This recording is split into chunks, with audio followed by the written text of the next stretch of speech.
Hi friends, இன்றைக்கி எங்கள் வீட்டில் கம்பங்கூழ் தாங்க. கம்பு மாவை நல்லா இந்த மாதிரி கிண்டி எடுத்துருக்கேன். இதில் மோர் ஊற்றிக்கலாம்.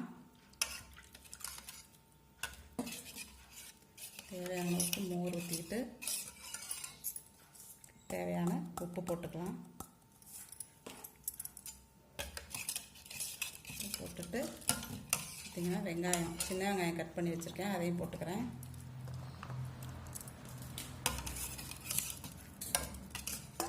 நல்லா தேவையான தண்ணி மாதிரி கரைச்சிட்டு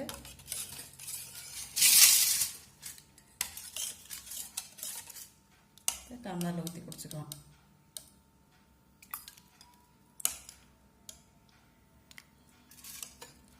இந்த வெயிலுக்கு கம்பங்கூழ் ரொம்ப நல்லதுங்க.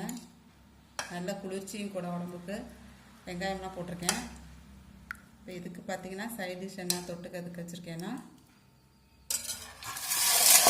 வத்தல், மிளகாய், சுண்ட வத்தல் எல்லாம் இருக்குது. இன்றைக்கி காலையில் எங்கள் வீட்டில் இதான் பிரேக்ஃபாஸ்ட்டு. நீங்களும் வாங்க சாப்பிட்லாம்.